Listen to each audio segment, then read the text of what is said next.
yamakadai kuteerera panguva dzino ndiyo channel yenyu inonzi Kulian TV patinokupai ma-updates nawo nezvinhu zvese zvinenge zvichiitika. Isusu panapa tinenge tichitodedzera kuti mushatinga wema-updates unenge wakabatwa nyaya yezvinhu zvinenge zvichiitika. Iko zvinezvi tine nyaya imwe iri kupisa.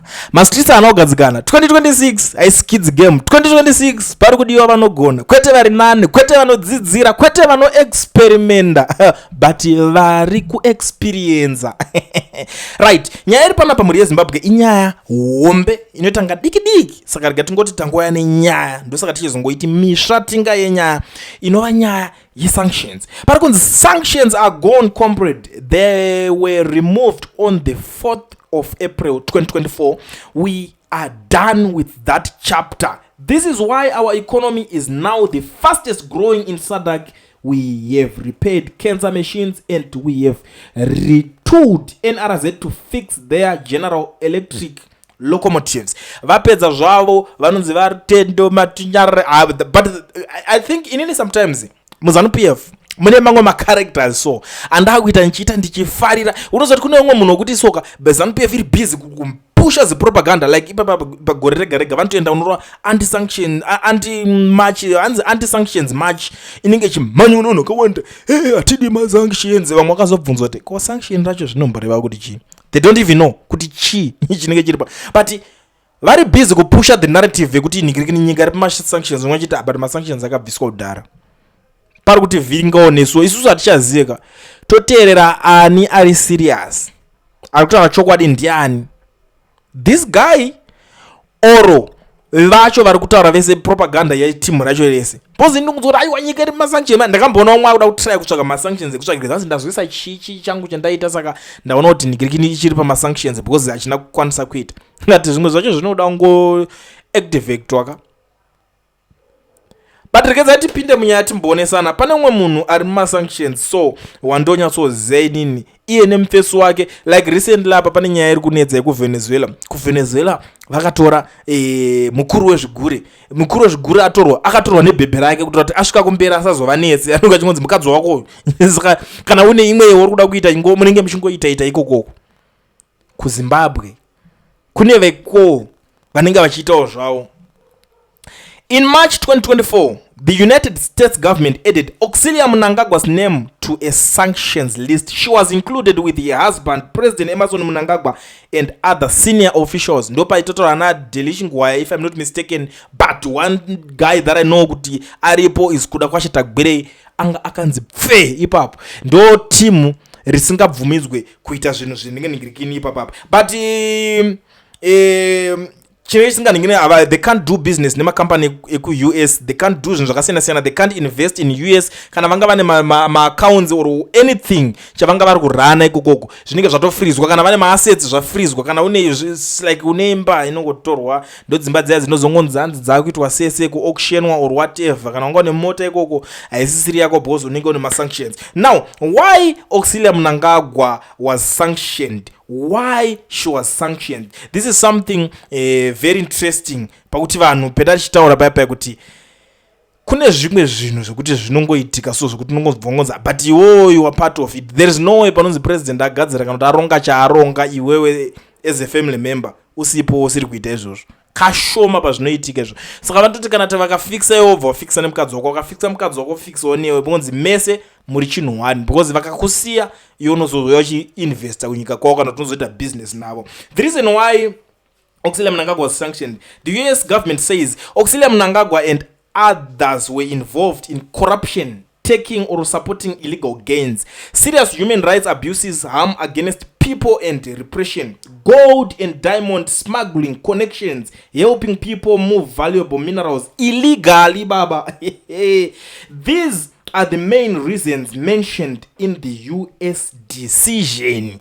Saka that's why pakanzi vari kutorwa. Saka unozava vanhu vanenge vachirwa mishatinga yemadhiri, iwe unenge uchitongomukawo zvako uri kwauri ikoko ubva wanga nebhutsi yako yakabvarwa uzongomukawo kuda kuvabatsira kubvisa zvinhu zvavo. But this rutendo matinyarira guy ari kuedzongoreva kuti enyika akabviswa but evanhu ma-individuals I think we have about 8 people varipo pachinhu chacho izvo so vakabatwa nawo kuti but the rest zvekuti isusu zvenyika zvechichi zvazvakadikiriki nezvi narutende ndo zvavari kuti zvakabi inini. One thing that I like about anything chine chichitika kuZimbabwe ndechekuti pakatotaurwa zvinhu nanhingi nachinchi totora iye azvitaura toti muri kumuona here uyu ari kuzvitaura, cause one thing chimwe chavakangwarira ndechekuti iwo ngochiti ini handisi kuti tikutaura about zvinenge zvataurwa nevanhu venyu ikoko. Ndosaka ndati ndine mamwe mamembers so emuZANU-PF kuti ndakuita ndichifarira kapersonality kawoso kekuti ndakutonongedzera kuti 1 2 3 apa agona uyu zvaita zvagona, like what this guy just did now,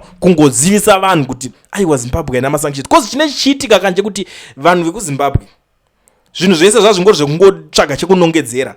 Munhu anenge afeila ka achatikwanise kuva accountable about anything kana kuteka any responsibility. Vanotanga kunongedzera chekublame kuti aiwa I blame these things. Kudhara vakangoti atiri kutoshamisikawo kuti Zimbabwe is the only country yekuti inonongedzera kana opposition. Vanhu veopposition ivava ndo vari wrong because vanhu veopposition ivava vari kuzoita chakadai and I'll be like chiko nemimi bobo here mimi. So chine chichitika pane nyaya idzi muri yeZimbabwe, I don't want to waste much of your time because time is very important. When someone is sanctioned anditi zvinoreva kuti ivo kana vane manhingirikini like zvandataura ndikati kana mabusiness avo nemanhingirikini zvinenge zvakaiswa zvakatotorwa zvese ambabvumidzwa kuita business nemakambani eku-US kana kushandisa mabank eku-US ende kurodo kune manhingirikini akawanda. Saka these sanctions manje akaiswa vanhu ava ndo vatinoda tichinzwisisana ipapa. These sanctions are not meant to punish every Zimbabwean citizen directly, but to hold specific leaders accountable. Specific leaders. Saka paya panenge pachinzi ngatiende tototengerana machikenini kuti tiende kumanhingirikini kwedu. You have to know kuti munenge muchiita nechi. Panozosvika vanhu vakubvunzwa kuti muri kuita manhingirikini anti-nhingirikini nacho chii chinonzi masanction. Vangoti masanctions acho hatimaziye techida ngoti vakutadza kana kupindura kuti chii chavari kuitiswa. Saka ameno panenge pachizoitiswa machemberenyu zvinhu zvenyu kune vanhu vari muZANU-PF vari kuti sanction racho rakabviswa. And I don't want to say it the way amuro ndizvitaura, but let's use zvinhu zvavo ivo zvavari kutaura kuti rakabviswa kudhara. Saka isu ndo patinobva taita go deeper tichiongorora kuti sanction riripo paZimbabwe racho rasara nderechii, like zvinenge zvichitaurwa nevanhu vepropaganda. Ndo patiri kuzoona kuti aiwa hakuna sanction riripo riri pavanhu. Saka mune muchifaita kuti ningi wedu ngaabviswa because vanhu vacho now the funny thing is vakutanga vanhu vacho ivo ndo economy because kune vamwe vanhu kuti vakutowana chehuviri vakutoraramisa mhuri vakutorarama through those guys mabusinesses avo or whatever. Amen kuti ivo ndo nyika here kana kuti kudii hatizvinzwisise. Pamwe ndo vanhu vaZimbabwe yacho, pamwe ndo vaeconomy dzacho, pamwe ndo zvese zvemunyika zvacho. Zvimwe zvacho zvinoda kuti tisoziviswawo because tisiri pakuketa tiri pakutase pakutovhiringika. But anyways, muri Zimbabwe, I don't want to waste much of your time. Thank you so much for being here. 2026 mabviravira. I don't want to waste much of your time. Sekutaura kwandazviita ndoda kugara ndatoshandisa mukana uno wokuzivisawo vanhu vari muSouth Africa vanoshuvira kuregisterwa makambani nekuvhurirwa maFNB business account, but chiri kunetsa ndechekuti hauna work permit kana study permit, ungori nepassport iri valid. Zvinoitika through company iyo yandaisa flyer inonzi education research. Vabatei nekuti ndizoshasha vanokwanisa kukuregistera company vokuvhurira FNB business account. Uri kwauri ikoko ivo vari kwavari, tora number utaure navo, vari paWhatsApp. Usaswera uchinetsikana kuti ndoda kuzoita kufona direct call yosina airtime yacho for now. Gara wapinzira chero WhatsApp call, gara wavaisira message vanopindura kana kusenda audio chingoita straight to the point. There is no need kuswera muchiti madii zvirisei chinchi kungotaura zvisina dhiri. Go straight to the point, business conversation. Mukoma oil muri sei ndibatsire ndoda kuregisterwa company, passport ndinayo, makutoenda mberi neconversation.